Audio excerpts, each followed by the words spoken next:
The Ivy League now confirming transgender swimmer Leah Thomas will be allowed to compete in the conference finals taking place later this month at Harvard. But Leah's eligibility for the NCAA championships next month remains in question. Our next guest competed against transgender athletes all through high school in Connecticut, where she went to court seeking a level playing field. She was part of the first case challenging transgender policies in athletics. She is now in college. Chelsea Mitchell joining us along with attorney Christiana Holcomb. Ladies, it's good to see both of you. We should point out, Chelsea, that you're a track athlete, not a swimmer, so you don't have a sports-specific dog in this fight.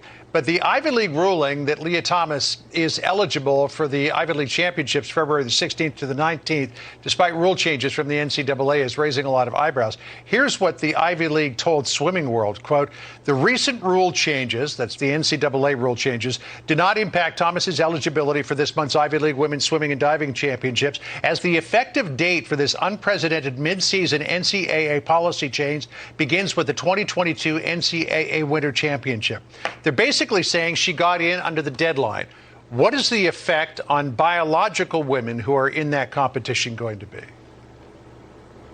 I mean, it basically tells them that their rights and opportunities don't matter. I mean, in high school, I had to race against biological males at like every big state championship I went to, and I knew I was going to lose each of those championships. And so these girls are basically just going to have to be racing for second.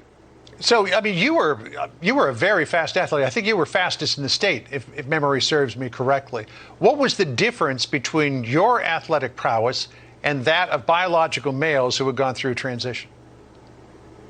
I mean, there was such a big, significant difference between us that I couldn't hope to even compete with these athletes. I mean, every time I lined up next to them, I knew I had no chance at winning, even, despite hoping that maybe I would be able to, best them. I couldn't do it. Right. Christiana, I wanted to throw this question to you because Thomas may indeed still be eligible for the NCAA championships because of a loophole.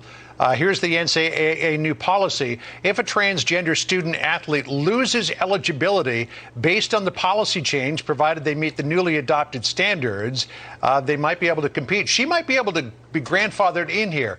Speak to the legalese in there.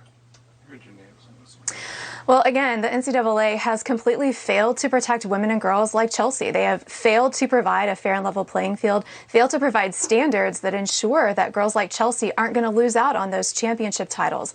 And this is a clear violation of Title IX. Title IX was designed to ensure that girls like Chelsea and those who are competing against Leah Thomas have fairness and safety, both on the track and in the pool. And that is simply not what is occurring under current NCAA and USA swimming regulations. Christiana, what do you think of what Governor Kristi Noem of South Dakota did recently, signing that bill that would not allow transgender male athletes to compete in women's sports?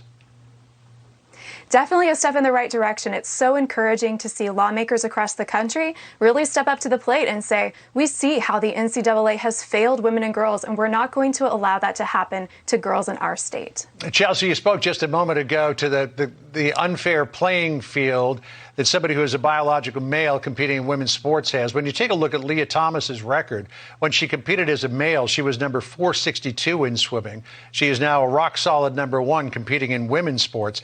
Caitlyn Jenner told us a little while ago that there's no way, no how Leah Thomas should be competing in women's sports. Listen here. Biological boys, I've said from the beginning, should not be playing in women's sports. We need to protect women's sports. She was raised as a biological boy. Her cardiovascular system is bigger. Her respiratory system is bigger. Her hands are bigger. She can swim faster. So the new NCAA standard, and you're competing now in college, is based on sports-specific testosterone levels, but it does not take into account the advantage that biological males gain over women during puberty, gains that are sustained regardless, Chelsea, of what the testosterone levels are.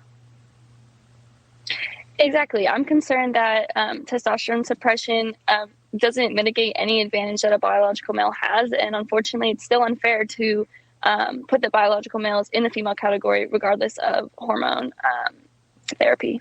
Right. So when you were competing against people who are biological males but were transgendered, I mean, talk to the physicality. Were they bigger? Were the muscle groups bigger? Did they have a better aerobic system? I mean, yeah, these biological males that grew up male have all of those things that, a female does not have.